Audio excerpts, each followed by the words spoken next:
Bueno, hermanos, estamos en el capítulo 21 de Apocalipsis, el versículo 16. Vamos allá. El último día hablamos de una última medida. Recordáis que habían dos medidas, la medida de largo por ancho y la medida de largo por ancho por alto.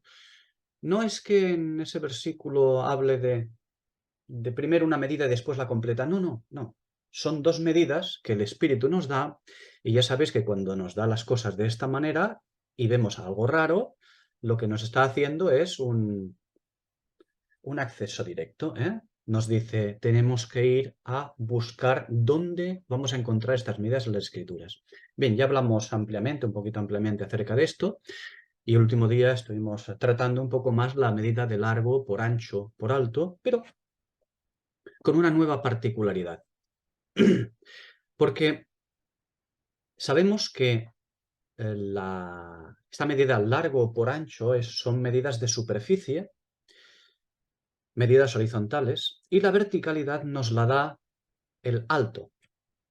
Nos la da el alto. Bien, ya lo establecimos, que largo por ancho por alto implica una medida completa en perfección del testimonio. Ya ya no es testimonio de dos, largo por ancho. Es testimonio de tres. Recordad que el número tres es el número perfecto. Es el número de Dios en testimonio, porque 3 es un número de testimonio. Largo, por ancho, por alto, número de 3. El 3 es el que da la verticalidad, el que hace que el testimonio no sea de 2, sino sea de 3, es decir, perfecto. La perfección del testimonio. Esta es la medida completa, largo, por ancho, por alto, por lo que es aplicable a la esposa gentil. Bien, esta ciudad santa está edificada. Dijimos, ¿con qué? ¿Con qué está edificada? Ya lo veremos, ¿no? Muy pronto lo veremos. Las piedras preciosas del muro. ¿Qué son las piedras preciosas? También lo veremos, ya lo adelanto. La sabiduría de Dios. ¿Con qué está edificada esta ciudad santa? Con la sabiduría de Dios, es decir, con la escritura. Y aquí es donde entra una nueva medida que, aunque no la encontramos aquí en Apocalipsis, sí que la vamos a encontrar en la escritura. La encontraremos unos versículos más tarde cuando veamos los fundamentos del muro, pero que tenemos que empezar a buscar, tenemos que ampliar, ¿no?, nuestra búsqueda en la escritura. La sabiduría, el conocimiento profundo, profundo de la escritura, es donde entra esta nueva medida, la de profundidad. Algo de lo que se ocupa, como dijimos, el perito arquitecto, ¿eh? Es decir, el sabio jefe o gobernador de artífices, o también llamado artífice principal o maestro de obra, como nos dice la primera carta a los Corintios, capítulo 3, ¿no? Efesios 3:18 es la escritura que nos ocupa en cuanto a esto, donde dice que seamos plenamente capaces de comprender con todos los santos cuál sea la anchura, la longitud, y nos dirá la altura también. Pero intercalado entre el testimonio 2 de 2 y el testimonio número 3, la altura, disculpadme, lo hago así un poco gráficamente, longitud por anchura, el 2, y altura, el número 3, divino, de verticalidad, encontramos la profundidad. No después ni antes de ninguno de ellos, sino entre el número 2 y el número 3. Y esto no es casualidad, ¿eh? Así es, ¿no? En el original me refiero, no en la traducción, en el original. Por lo tanto, la longitud y la anchura, para que sea de una perfecta unión con la altura, debe haber profundidad, debe haber sabiduría de Dios, debe haber conocimiento pleno, pleno de la Escritura.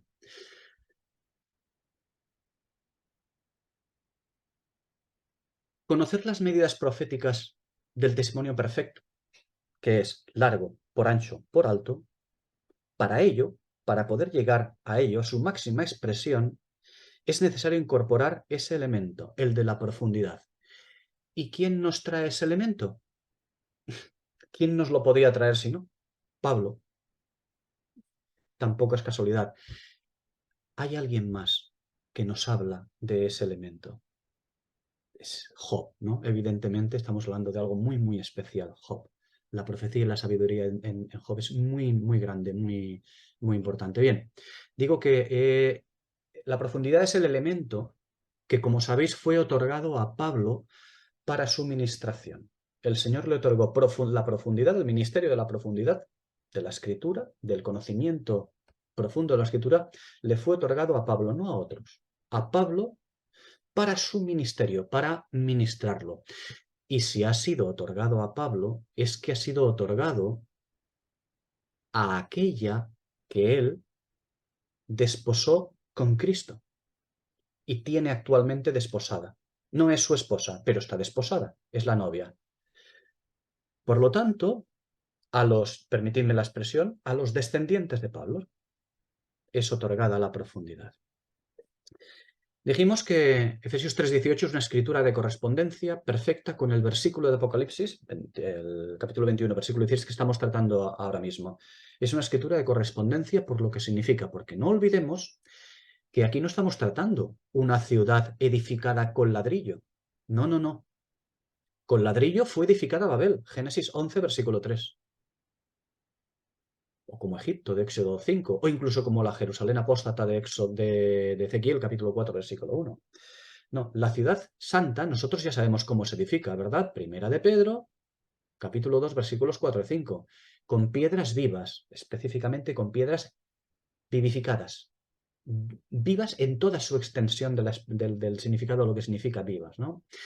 Y las piedras vivificadas, las piedras vivas, solamente hay una manera de esculpirlas y labrarlas, y es por medio de la escritura, por medio del verbo, del espíritu de la profecía, porque el hombre de esta ciudad tiene una medida igual a la del ministerio profético. Lo veremos en el próximo versículo que tratemos.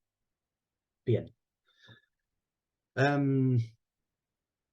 De lo que se trata es que la profundidad tiene que añadirle al testimonio divino, al testimonio, largo por ancho y por alto, al testimonio, recordad, número 2 y número 3, los números que le añaden a estas medidas, no por casualidad tienen esto, o sea, no es casualidad nunca la escritura que tenga estos números, que tenga 3 medidas, ¿no? La medida de testimonio perfecto, no es casualidad.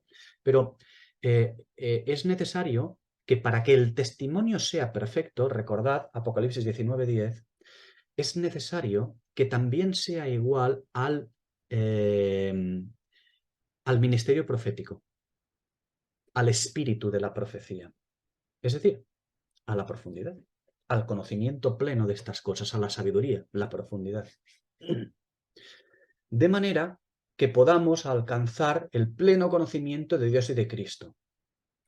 Ojo, no que todos lo alcancen, sino que todos tenemos la oportunidad de hacerlo. Y somos llamados a ello. Por lo tanto, si me permitís también, la obligación, la exigencia en el espíritu. Ya vimos el último día a la profundidad vista en diferentes partes de la escritura, cómo la profundidad está íntimamente ligada porque tiene que ver con las riquezas de la sabiduría y del conocimiento de Dios. Lo vimos en Mateo, en Romanos, en la Primera de los Corintios, etc. De hecho, también lo vemos en Daniel 2, en Proverbios 25, en fin, en diferentes partes, ¿no? Pero donde lo vemos mucho más específicamente, como decía antes, es en Job, en el libro de Job.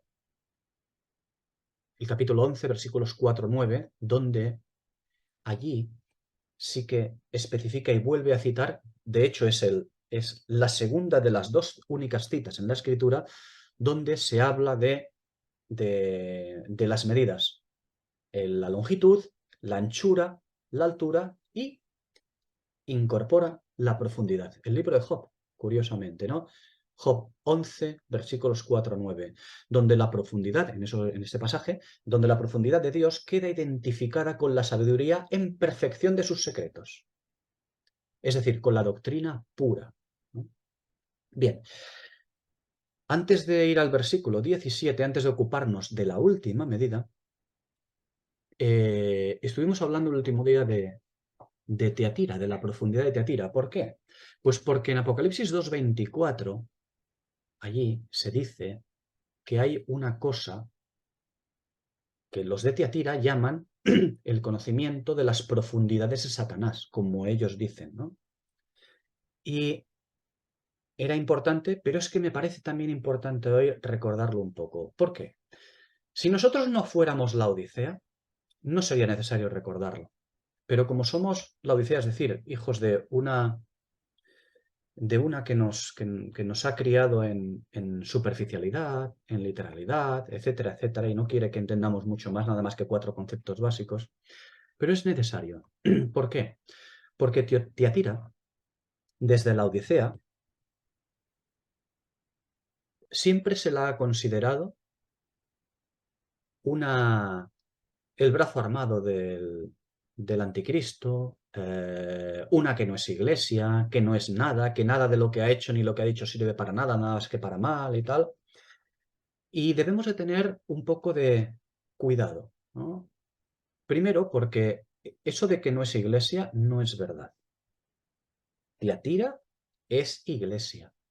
El catolicismo histórico es iglesia.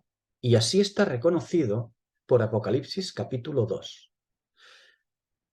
Que su testimonio es una catástrofe, es una inmundicia, es repulsivo. Sí, ya lo creo. Igual que el de la Odisea. Cada uno en su medida. Exactamente igual. De hecho, fue Tiatira la que empezó a dar de beber del vino de su fornicación a los reyes de la tierra, de la que empezó a embriagar a todo el panorama mundial, hijos suyos incluidos, ¿no? Por eso, allí en el capítulo 2 de Apocalipsis habla de los hijos de Tiatira y se dice de ellos, a tus hijos heriré de muerte, ¿no? Naturalmente. Pero nosotros no olvidemos que somos una secta surgida de Tiatira, que el protestantismo es una secta surgida de Tiatira, que Filadelfia es una secta surgida del protestantismo y de Tiatira, no solo del protestantismo, de Tiatira, porque el periodo histórico de Filadelfia aglutinó personas pues, que venían del anglicanismo, de los reformados, en fin, del catolicismo. Uno de los fundadores de la época, tal doctor Cronin, provenía del catolicismo, ¿no? Ah, la época de Filadelfia.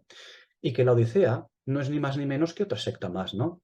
Que la principal es Tiatira. Bien, lo que quiero decir con esto es que a Tiatira, pues sí, la consideramos idólatra, llena de doctrina inmunda, pero frecuentemente olvidamos que es considerada iglesia por el mismo Señor. Ya digo, Apocalipsis 2, versículo 18. Y olvidamos que según Apocalipsis 2, versículo 25, según eso, Tiatira corre hasta el tiempo del fin también. Se le ha dicho hasta mi venida, hasta su venida, corre hasta el tiempo del fin. Y ya dijimos que Tiatira es un periodo de la Iglesia en la Tierra desde el siglo aproximadamente IV hasta el siglo XVI, hasta nuestros días, pero sobre todo su máximo apogeo hasta el siglo XVI, en que fue cuando apareció Sardis, ¿no? Se empezó a desenvolupar, a desarrollar el periodo histórico de Sardis, el protestantismo. Aún así, como digo, aún así, aunque digamos que su periodo importante fue hasta el siglo XVI, por cierto, mucho tiempo, muchos siglos, aún así corres al tiempo del fin de la Iglesia en la tierra, como testimonio responsable en la tierra, de dar a los hombres. Y Tiatira es la cabeza de las 4 que corren juntas hasta la venida del Señor. Tiatira, Sardis, Filadelfia y la Odisea. Y como decía, las siguientes 3 son sectas. Ya digo que no es peyorativo la expresión secta, digo sus ramas, ¿no? Sus hijas, porque son surgidas a partir de ella. Y sí, es idólatra e inmunda, claro que sí, como ella sola. Pero, ¿cuál es la diferencia entre Tiatira y la Odisea? ¿Que Tiatira es profunda? ¿Profundamente inmunda? Sí. ¿Y la Odisea? La Odisea es inmunda también, superficialmente inmunda. Inmunda a causa de su superficialidad, de su tibieza.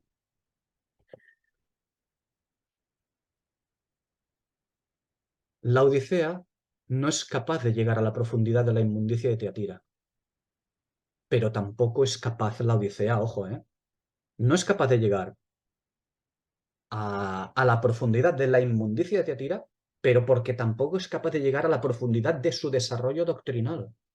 De su desarrollo doctrinal, de su desarrollo filosófico y de su desarrollo conceptual de los conceptos, de las doctrinas y de la filosofía cristiana, ¿no? Y eso hay que aceptarlo. Claro, uno puede decir, no lo acepto. Bueno, pues haz lo que te dé la gana, ¿sabes? O sea, cada uno hace lo que quiere. Pero mal, porque es que eso estás demostrando que eres burro, que no quieres aprender, que no quieres saber.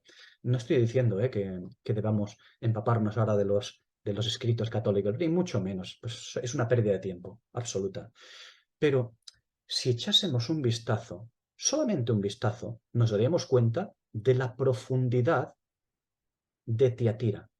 Porque en desarrollo filosófico, doctrinal también y conceptual, su profundidad es, vamos, Tiatira no le llega ni a la suela de los zapatos. Es decir, me quedo corto diciendo que la Odisea no le llega a la suela de los zapatos. Me quedo corto con eso. ¿Qué es lo que ocurre? Pues que Tiatira sí es colosalmente más profunda filosófica y conceptualmente que la Odisea, y siempre lo será, porque eso lo atesora. Lo que pasa es que es profunda hasta llegar a la absoluta repugnancia. Y por ello se le llama a su enseñanza, en el capítulo 2 de Apocalipsis, se le llama a su enseñanza las profundidades de Satanás. Es decir, una suerte de mezcla llevada a sus más lejanas cotas, desgraciadamente. Pero es innegable, es absolutamente innegable que Tiatira llegó a profundizar en el estudio y desarrollo de los conceptos, de las doctrinas, de la filosofía bíblicos como nadie. ¿Cuál fue el problema? Pues que lo hizo bajo el influjo, bajo los auspicios, bajo el mecenazgo, por decirlo de alguna manera, del trono de su esposo. Y su esposo no era Cristo, no. El trono, su esposo era uno que estaba, en el cual ella se sentó, bueno, se había comenzado a sentar la inmediatamente anterior, la de Pérgamo, en el trono de Satanás, Apocalipsis 2:13, y que volvemos a ver ese trono en Apocalipsis 17, versículo 3. El trono de Satanás, el trono del mundo, es decir, el trono del emperador de Babilonia, de Roma. En fin, vimos que Sardis salió de Tiatira en un intento de diferenciarse de ella, pero el intento se quedó en fumata negra, no, no hubo fumata blanca para Sardis. El intento fue fallido, muy fallido. Tienes nombre de que vives, pero muchacha, estás muerta. Filadelfia, posteriormente, ¿qué hizo? Filadelfia sí, abandonó, me refiero al periódico histórico de Filadelfia, Filadelfia abandonó el protestantismo sardiano, claro que sí, y recibió el ministerio de la palabra, por cierto, un tiempo en que los espíritus de los profetas revelaron misterios, es decir, sobreedificaron conforme al mandamiento de Pablo.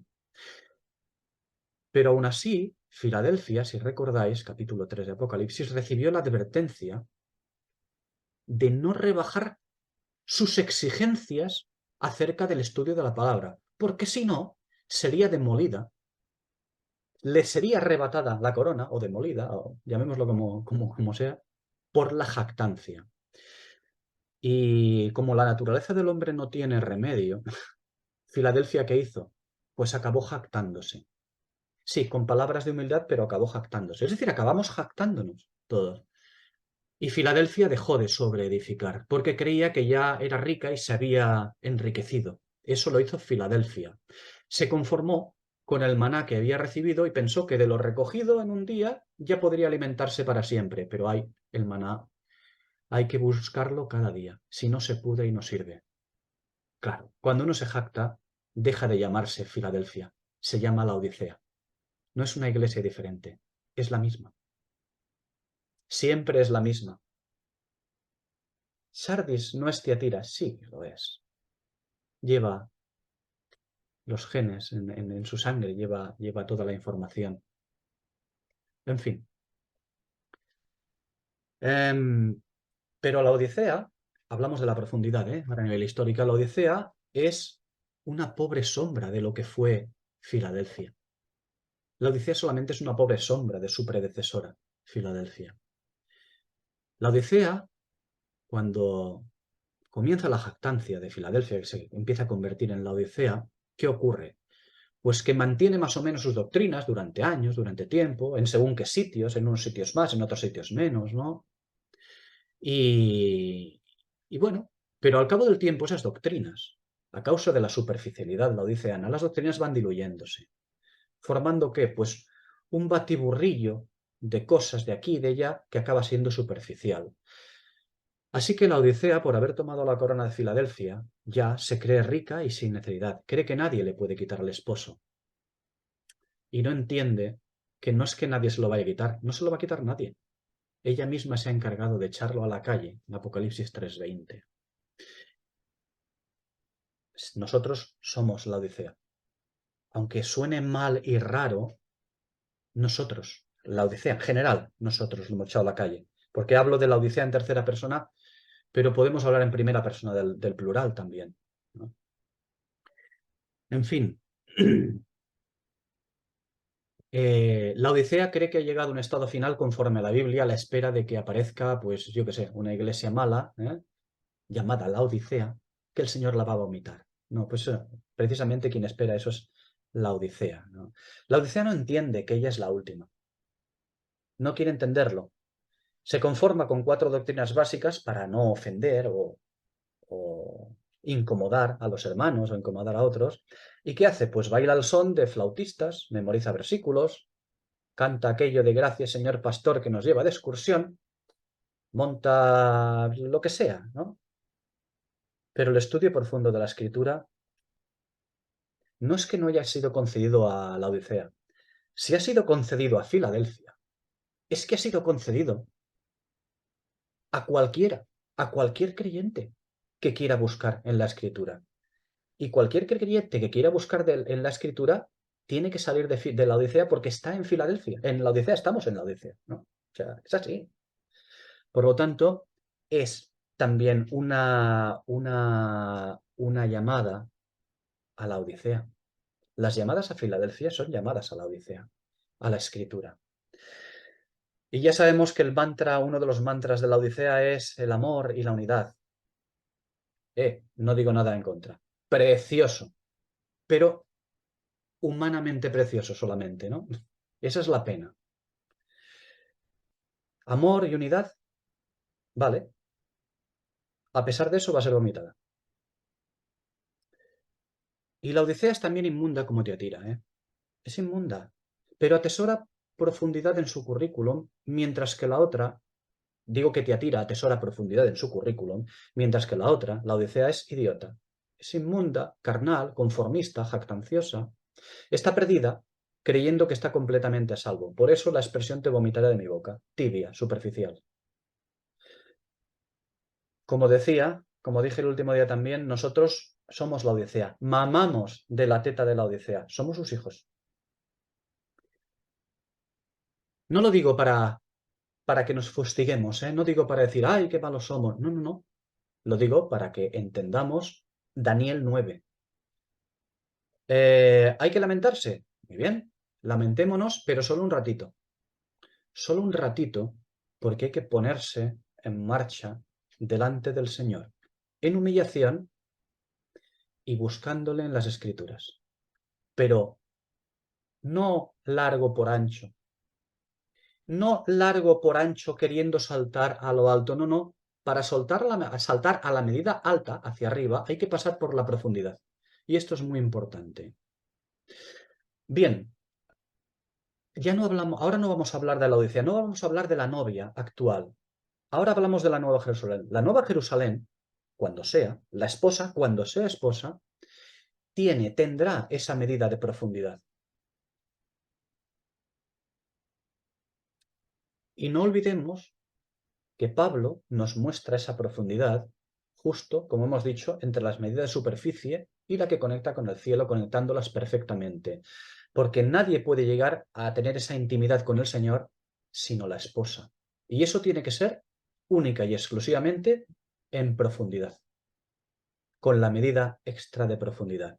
Bien, vamos a ocuparnos de la última medida. Vamos a pasar al versículo 17, donde dice, y midió su muro 144 codos, de medida de hombre, la cual es de ángel. De medida de hombre, la cual es de ángel. ¿Os suena a algo esta expresión? Medida de hombre, la cual es de ángel. Ya sé que puede decir, no, no suena. Sí que suena algo, ya lo veréis. Es con otras expresiones y otras palabras y que parece que no tenga que ver, pero sí que suena.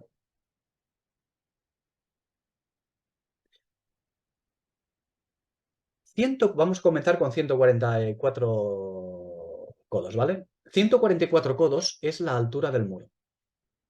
Atención, recordad, no del muro de la ciudad, sino del muro. Cuando el espíritu dice muro de la ciudad, tiene una intención. Cuando solamente le llama muro, aunque sea el mismo muro, tiene otra intención el espíritu, ¿de acuerdo? 144 codos es la altura del muro en general. Y esto nos habla de la parte, recordad, muro sin ciudad, nos habla de la parte exterior, la parte que toca con el mundo, con el reino, ¿eh? Es la que tiene que ver con los con los nombres de las 12 tribus, es decir, 12 codos. Más la parte interior, la que tiene que ver con los nombres de los 12 apóstoles, 12 codos. Atención, 12 más 12 no, ¿eh? No 24 codos en total, sino 144 codos, 12 por 12. Estos 144 codos representan la altura. Esta es la altura del muro. 144 codos representan la altura de la profecía. Recordad, muro igual a profecía. El muro de la profecía. 144 codos representan la altura de la profecía.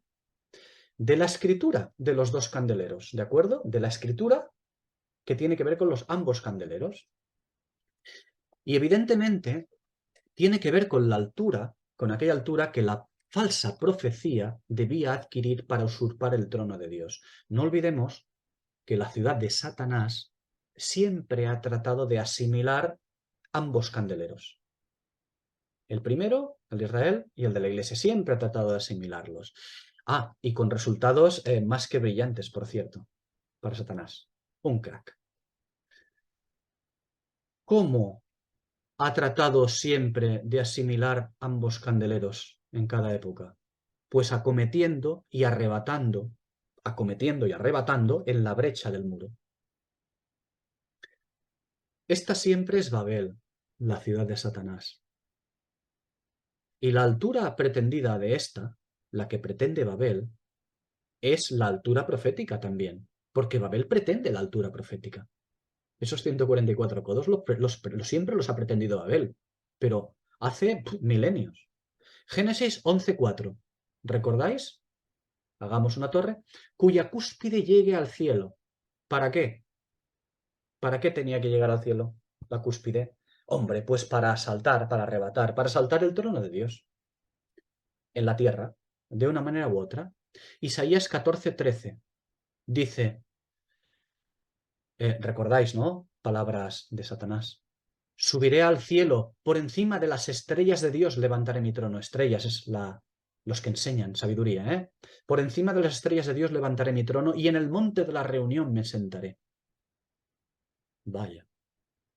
Segunda carta a los tesalonicenses, capítulo 2, versículo 4, que dice, el cual se opone y se exalta sobre todo lo que se llama Dios o es objeto de culto, tanto que se sienta en el santuario de Dios como Dios, haciéndose pasar por Dios. Claro. Y el trono de Dios se asalta. Claro que se puede asaltar. Es lo que siempre se ha pretendido. El trono de Dios manifestado aquí en la tierra se asalta. Las cuestiones espirituales se convierten en pseudoespirituales con las mentiras, con las mezclas, mezclando la escritura. El trono de Dios se asalta con Babilonia abriendo brechas en el muro. Jeremías 39:2-3. Se asalta usurpando la posición profética del candelero de Dios, de cualquiera de los candeleros, cada uno en su época. ¿Llenándolos de qué? Pues de inmundicia, siempre, a lo largo de su desempeño, del desempeño del candelero en la historia, llenándolo de inmundicia. Es decir, haciendo morada en ellos, haciendo morada en los candeleros. Babel siempre trata de hacer morada en los candeleros. Y ya digo, con resultados por parte de Satanás más que brillantes, ¿no? Sí, digo, haciendo morada en ellos, tomando el control de las interpretaciones de la Escritura, idiotizando a los profetas de Dios, primeramente al judío y después al gentil. En eso tampoco hay diferencia, idiotizando primeramente a uno y después a otro. ¿Para qué? Pues para que su profecía venga a ser conforme al gusto de la carne. Jeremías 5:31, Jeremías 14:14, Jeremías 23:15, Segunda de Pedro 2:1, Primera de Juan 4:1, Segunda a Timoteo 4:3, para que su profecía venga a ser conforme al gusto de la carne, convirtiendo a los candeleros en una suerte de rameras, cada uno en su época. Ezequiel 16 o Apocalipsis capítulos 16, 17 y 18. Sí, porque ni Israel fue la única que se convirtió en ramera, ni la Iglesia es la única que se convierte en ramera. Aquí los candeleros siempre acaban de la misma manera. Babel entra. ¿Y qué es lo que ocurre? Bueno, quiere decir, ¿se destruirán completamente los candeleros? No, el Señor siempre escoge remanentes, siempre. Y así lo vemos en Apocalipsis capítulo 3 al final.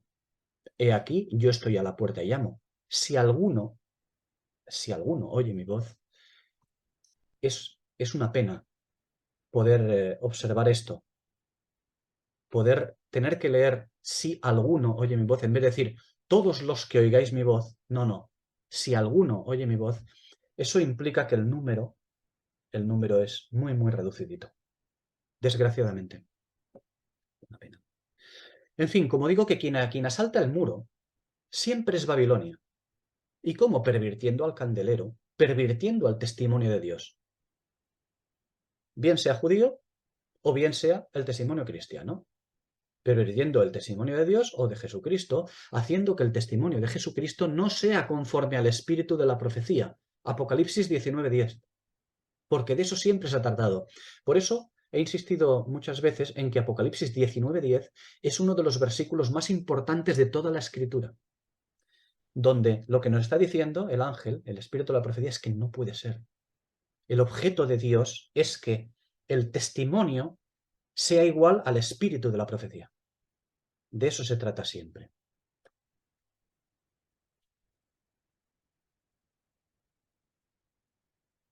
Porque la profecía que se proclama, desgraciadamente,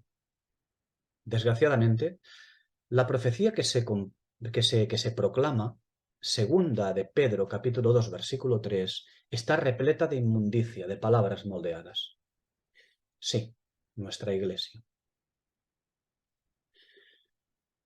Esa es una altura, esa es la altura. Y esa es la altura que pretende Babel, la altura profética. La pretende Babel, la altura profética. Pretende controlar los designios proféticos, la profundidad de las escrituras. A eso se refiere la altura del muro profético protector de Apocalipsis 21:17, el versículo que estamos tratando. Una altura conforme a la palabra de Dios. Esta vez, un testimonio de Jesucristo conforme al espíritu de la profecía. Eso es lo que será, llegados a Apocalipsis 21, llegados al tiempo del milenio, llegados al tiempo de la aparición de la esposa. Perfecta, perfecta, como Dios es perfecto. La altura que pretendía Babel, con la que llegar al cielo, acabó por ser interrumpida, aunque no se destruyó la torre, ¿eh? Si recordáis, la torre no se destruyó. Siguió permaneciendo la altura que ya habían conseguido, pero fue interrumpido. Mientras que la altura profética conforme a Dios sí llega a ser con completitud administrativa, y esta superlativa. Me explico. La torre de Babel no puede ser perfecta, quedó interrumpida. Su altura quedó interrumpida. La de Apocalipsis 21:17, la del muro de la profecía, no queda interrumpida. Su número es perfecto en completitud administrativa. Recordad, es 12 por 12. Completitud administrativa. 12 por 12. Bien sea antiguo pacto, bien sea, bien sea el antiguo candelero, bien sea el candelero de la iglesia. Completitud administrativa, 12 por 12. Y esta superlativa, 144. 12 tribus, los amigos del novio. 12 apóstoles, el cuerpo de Cristo. Porque recordad que el muro evita el asalto. ¿Cómo? Pues estando en plena armonía con el testimonio. El muro es el muro de la profecía. Es el espíritu de la profecía. Es el ministerio profético. El muro evita el asalto estando en plena armonía con el testimonio. ¿Cómo? Siendo la medida de hombre igual a la medida de ángel. Es decir, la escritura perfectamente interpretada y gobernando como única ley. Porque eso es lo que impide a Satanás actuar. Ese es el muro que consigue mantener una ciudad pura y sin mancha. Una ciudad sin ninguna inmundicia posible, cuyas piedras vivas están a salvo de cualquier corrupción o pecado. Es importante volver a observar que se nos habla de muro. Una vez más, repito, no de muro de la ciudad. Algo que nos habla de los santos, no los vivos del milenio, ¿eh? Nos habla de los santos que tienen un lugar en la ciudad. Y este lo vemos simbólicamente conectando la parte exterior con la interior. Es decir, la parte que da a la heredad del reino glorioso. Digo que conecta la parte exterior con la interior y la parte que da a la ciudad. El muro, recordad que nos habla de los amigos del novio. ¿Recordáis quiénes son? Los que participan de la cena de bodas. Muro exterior, en la heredad de la tierra. Pero participan también, no solo de la cena de bodas, sino también de las mismas bodas, los amigos del novio. Ya tratamos sobre ello en el capítulo 19 ampliamente. Es decir, no muro exterior y heredad de la tierra solamente, sino también de las bodas. Muro interior, la esposa. De alguna manera, el muro es un nexo de unión. Un nexo de unión, ¿vale? Los amigos del novio participan de las bodas y de la cena de bodas como el vínculo de ambos candeleros. Los amigos del novio tienen un vínculo con la heredad de los santos en la tierra y también tienen un vínculo con la esposa. Esto, como hemos dicho, está ampliamente, hemos tratado ampliamente esto en el capítulo 19. Bien, cuando hablo de vínculo con la esposa, no me refiero a que participen del mismo candelero o vocación. No. En realidad, los amigos tienen el mismo deseo que el pueblo al que pertenecen. Israel. Los amigos del novio tienen el mismo deseo que el pueblo al que pertenecen. Israel. ¿Y cuál es este deseo? La instauración del reino en la tierra. Ese es el deseo de los amigos del novio, porque pertenecen a ese candelero. Los amigos, Apocalipsis 19:7, comparten con los invitados, Apocalipsis 19:9, el terreno o esfera de la promesa. Comparten candelero, sigue siendo el candelero de Israel. Pero con la novia, ya en el versículo 8 del capítulo 19, comparten otra cosa. Comparten el hecho de estar en la casa del Padre en paciencia. ¿De acuerdo? Una cosa es la heredad terrenal y otra cosa es la casa del Padre. Digo que comparten el hecho de estar en la casa del Padre en paciencia. Cada uno en su habitación. Juan capítulo 14, versículo 2. Cada uno en su habitación. En la casa de mi Padre muchas habitaciones hay. Cada uno en su lugar, ¿no? Porque hay diferentes dignidades, diferentes candeleros, diferentes ministerios, diferentes grados de actuación, etc., ¿no? Digo que tienen un vínculo porque se gozan de ese momento, ya que la esposa es corona de su marido. Y el deseo de sus amigos siempre fue el reino en gloria. Mateo 3:2, Mateo 4:17, Mateo 4:23, Mateo 9:35, Marcos 1:15, Lucas 1:33 y, cómo no, Hechos 1:6 y Hechos 3:19. El deseo de los amigos del novio es el reino. Daniel 12:3. Pero no lo van a heredar. Sí, el deseo de los amigos del novio es el reino, con el que tienen un contacto y un deseo, la heredad de la tierra. Pertenecen a ese candelero, pero no lo van a heredar, como Moisés, que lo saludó, pero tampoco lo heredó. Hebreos 11:39. Los amigos del novio más bien van a tener herencia con la esposa. Y el muro es quien nos habla de estos. Ya hablamos de ello, en el capítulo 19, el muro es quien nos habla de estos. Es posible que alguien diga, pero los amigos no pertenecen a un candelero diferente. Sí, ciertamente. No pertenecen al candelero de la esposa gentil. Entonces, ¿cómo encajan en la ciudad? Encajan en el muro como vínculo de unión de ambos candeleros. Claro que encajan en la ciudad, naturalmente. Por eso está el muro. ¿No recordáis otro vínculo de unión o transición en la escritura? ¿Recordáis? Ya hemos tratado algunos vínculos de unión y de transición. La Iglesia judaica apostólica fracasó y desapareció, y aún así fue usada como un vehículo para la transición de su propio candelero judío al candelero de la esposa gentil.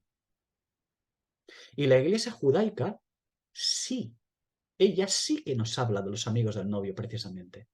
La Iglesia judaica nos habla perfectamente de los amigos del novio, pertenecientes a otro candelero, pertenecientes a la espera del reino, como vimos en Hechos, capítulo 3, versículo 19, el discurso de Pedro, pertenecen a otro candelero, pertenecen a la heredad de la tierra, pero es un nexo, un vínculo de unión. Yo sé que todo esto necesita tratar muchas escrituras y prestar mucha atención y estudiar mucho, ya lo sé, pero bueno, tenemos que explicarlo y decirlo, ¿eh? Una vez más, no olvidemos que la ciudad y el muro no son más que símbolos de algo, ¿eh? Y los capítulos que estamos tratando se ocupan mayormente de la acción de estos en el milenio, de la acción de la ciudad y del muro en el milenio. Al finalizar el milenio, todos los santos ocuparán un lugar de intimidad con Dios. No habrán diferentes dignidades, como sí en el milenio, porque en el milenio hay diferentes dignidades. Recordad, hay quien se sentará a juzgar a las 12 tribus de Israel, los apóstoles, la iglesia judaica. La iglesia gentil no. La iglesia judaica se sentará a juzgar a las 12 tribus de Israel, dice el Señor en Juan, en el Evangelio de Juan. Hay diferentes dignidades. Pero al acabar el milenio, no. ¿Por qué? Porque el objetivo del Señor es que todos los santos ocupen un lugar de intimidad con Dios. El objetivo del Señor es, primero a los Corintios, capítulo 15, versículo 28. El objetivo del Señor es Apocalipsis 22, 17. Ese es el objetivo del Señor. Que todos lleguen a formar parte de la familia de la fe. Bien, continúo con esta medida de 144. 144, atención, no tiene que ver con los 144.000, que son propiamente los invitados a la cena de bodas. Son propiamente los herederos vivos de la tierra. No. 144 tiene que ver con otra cosa. Tiene que ver con los amigos del novio, 12, y con los apóstoles, 12. Es decir, los participantes de las bodas. Todos los participantes de las bodas. Recordemos que los 144.000 son el remanente de Isaías 11:11 y tienen su correspondencia en el primer libro de los Reyes, capítulo 4. Es decir, aquellos 144.000 del capítulo 14 y capítulo 7 de Apocalipsis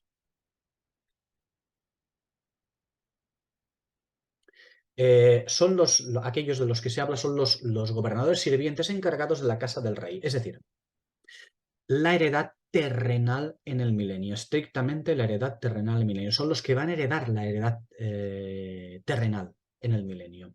Y es una acción completa, administrativa, superlativa. 12 por 12, podríamos llamar a esto, si me permitís, administración de administraciones, 12 por 12, es esto, una completa administración superlativa llevada a la máxima expresión. Bien.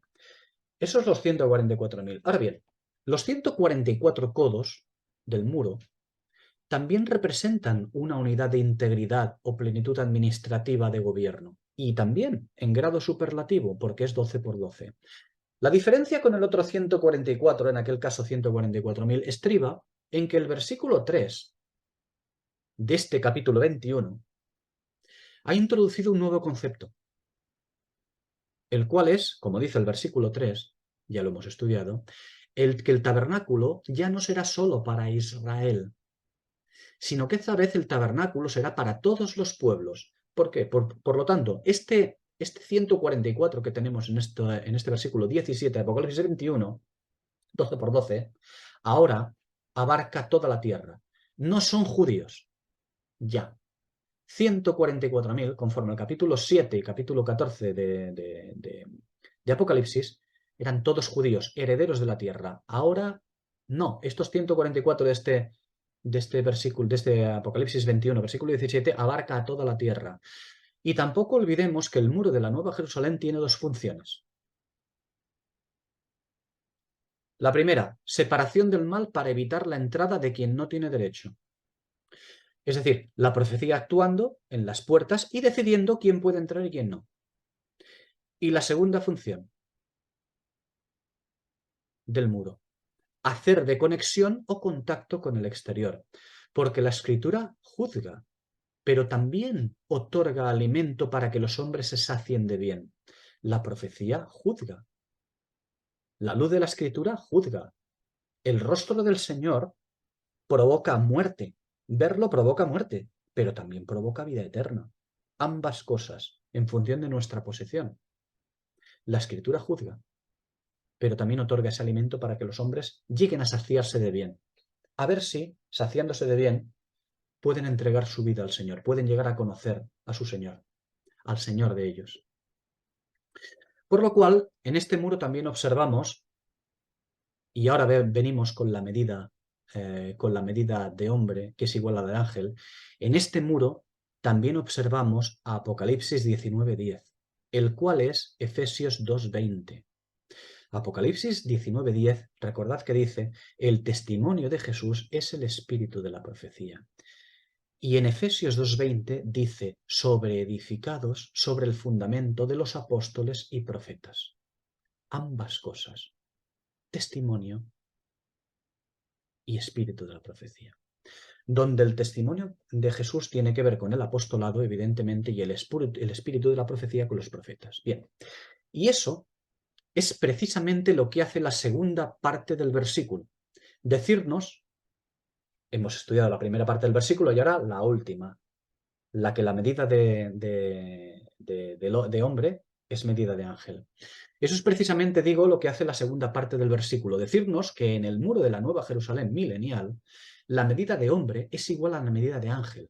Es decir, que la medida del testimonio de Jesucristo es la misma que la del espíritu de la profecía.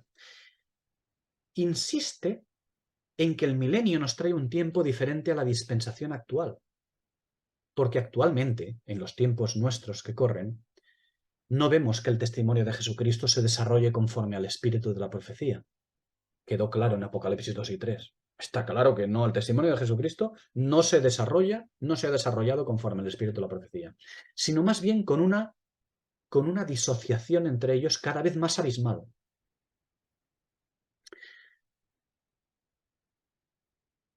Fijaos que cuando diferentes hermanos en Cristo recibieron luz y empezaron a discernir en una época, salieron de la Sardis protestante y vinieron a denominarse Filadelfia. Pero cuando esta última, Filadelfia, fracasó, nos acabamos convirtiendo en la Odisea. Ya no hay más estadios de la Iglesia. La Odisea es el actual y último estadio con un marcado y vomitivo camino babilónico. ¿Molesta? ¿No nos gusta admitirlo? Normal, si a mí tampoco. Pero tengo que hacerlo. No me queda más remedio. Es la realidad. Pero, tenemos esto. Esto lo aceptamos. Pero, la caída de la ramera, cuando llegue, la quema de ella en la tribulación, permite que se manifieste la verdadera esposa, la pura y sin mancha, revestida con la redención del cuerpo, con aquella redención del cuerpo de la que nos habla Romanos 8:23 o Apocalipsis 4:4, cuando nos habla de los ropajes, la imatia, la ropa. que recubre, cuyo cuerpo o edificio, la esposa, la esposa purificada, cuyo cuerpo o edificio o ciudad llegará a estar desbrozado de cizaña, eliminado de inmundicia, limpiado de interpretaciones erróneas. Y este cuerpo, cuando llegue, será el responsable del ministerio de luz y justicia, un cuerpo perfecto, en perfección total, en una perfección tal que será de largo, por ancho y por alto, porque ha intercalado perfectamente por el Espíritu de Dios la medida perfecta, la de profundidad, para poder alcanzar la altura. El muro, es decir, la conexión con el exterior, es vitalmente importante. Claro que sí, es vitalmente importante, será vitalmente importante, porque será a través de ella, a través de esa conexión, cómo va a dispensar su testimonio a la Nueva Jerusalén. Y este testimonio es una escritura abierta, en luz y sabiduría de Dios y en juicio y justicia. Porque es el espíritu y la esposa quienes dicen, ven. Cuando lleguemos al capítulo 22 lo veremos. Es el espíritu y la esposa quien dicen, ven. Ambos. Es decir, el testimonio de Jesús y el espíritu de la profecía. Ambos dicen, ven. No uno solo. No es el testimonio de Jesucristo quien dice, ven. No. Es el testimonio de Jesucristo y el espíritu de la profecía quienes dicen, ven. Lo veremos en Apocalipsis 22. Es decir, quien dice ven es el fundamento de apóstoles y profetas, el cual fundamento se haya manifestado no en la ciudad, sino en el muro. Es decir, el que conecta la Nueva Jerusalén con el mundo de los hombres bajo el sol, allá en el milenio. Permitidme un apunte. Ya hemos dicho que el tabernáculo y la ley, desde su advenimiento, el tabernáculo y la ley, antiguos, era el modelo de luz y justicia para el mundo entero. Y es el modelo de luz y justicia que Dios ha querido siempre que haya en su relación con los hombres bajo el sol. Siempre. El tabernáculo y la ley. Es decir,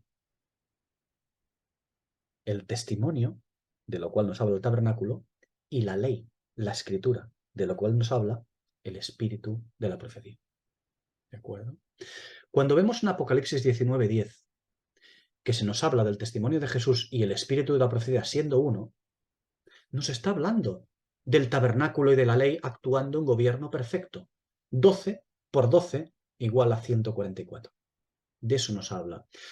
Pero esto es algo que la misma escritura nos ha manifestado de diferentes maneras a lo largo del tiempo. Fijaos, Isaías capítulo 8, versículo 20. A la ley y al testimonio. Siempre. A la ley y al testimonio.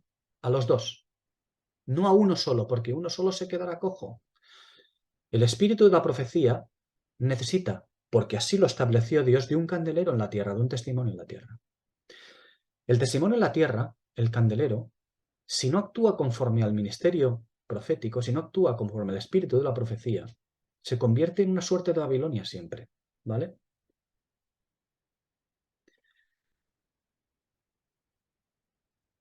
Hemos citado Isaías 8:20. En Éxodo 19, versículos 5-6, y posteriormente en Éxodo 29, allí también nos habla de la ley y del tabernáculo. En Hechos 24, versículo 14, también nos menciona, nos habla, con lo cual tenemos que tener nosotros los ojos atentos a observarlo, el ojo espiritual atento, ¿no? El ojo, como dice el ojo Japlous, el ojo sencillo. Hechos 24, 14, vemos las cosas escritas en la ley y en los profetas. Fijaos en Mateo 17. ¿Qué vemos en Mateo 17? Vemos, ¿a quién vemos juntos? A Elías y a Moisés. A los dos juntitos. ¿Casualidades? En la escritura, casualidades ni una, ¿no? Buscar tres pies al gato. Somos muy buenos buscándole tres pies al gato y viendo cosas donde no hay o no viendo nada donde hay mucho. Pero yo no llamo a ver cualquier cosa, a encontrar cualquier cosa. No, no, no. Llamo a indagar y a escudriñar en el Espíritu de Dios, ¿eh? Ojo, Esto es serio. Decía que en Mateo 17 vemos a Elías y a Moisés juntos. Cuando llegamos a Proverbios 23-26, por cierto, un pasaje que personalmente me encanta, dice, dame, hijo mío, tu corazón. A mí me encanta ese versículo. Pero ese versículo no acaba aquí, porque dice, dame, hijo mío, tu corazón y miren tus ojos por mis caminos. Sí, este versículo también es la ley y los profetas. Sí, este versículo también es el testimonio y la profecía. Dame, hijo mío, tu corazón y miren también tus ojos por mis caminos. Ambas cosas. Eclesiastés 12:13. Teme a Dios y guarda sus mandamientos, porque esto es el todo del hombre.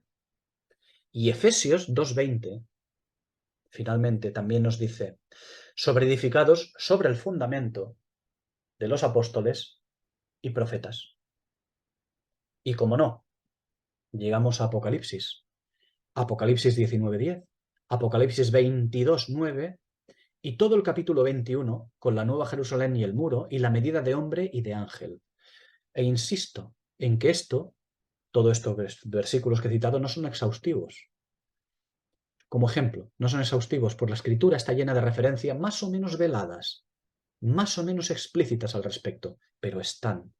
Si tenemos el ojo sencillo, haplous, no diplous, no doble, seremos capaces de observar esto en la escritura. Por lo tanto, cuando vemos que la escritura aquí dice que la medida de hombre es igual a la medida de ángel, lo que estamos viendo es, en esta ciudad, estamos viendo Apocalipsis 19:10, pero ya manifestado, porque Apocalipsis 19:10 es una llamada, es un toque de atención del ángel que dice, no te postres ante mí, porque el espíritu de la profecía, o sea, el testimonio de Jesús es el espíritu de la profecía. Ya veremos en Apocalipsis 22 cómo hay un cambio importante acerca de esto, pero eso ya llegaremos, queda tiempo, ¿no? Esto es precisamente, la medida de hombre es igual a la medida de ángel. La medida de hombre debe ser igual a la medida profética. Nuestra medida de testimonio debe ser igual a la medida profética. De eso se trata, porque no olvidemos que un ángel es un representante del ministerio profético, representante de la profecía de Dios a los hombres. El ángel es el vehículo a los hombres y el profeta es el vocero de Dios. ¿De acuerdo?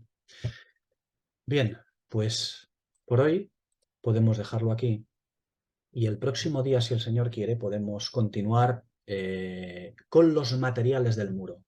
Muy, muy importante también. Los materiales del muro son importantísimos. Ya lo veis, ya hemos adelantado la profundidad de Pablo. La profundidad tiene que ver con el muro. Tiene que ver, esta vez con el muro, ya lo veréis, ¿no? ¿Qué tipo de muro es y qué es lo que tiene? ¿En qué se fundamenta? En las piedras preciosas, la sabiduría. Pero esto lo veremos al partir del próximo día, los versículos 18 a 21.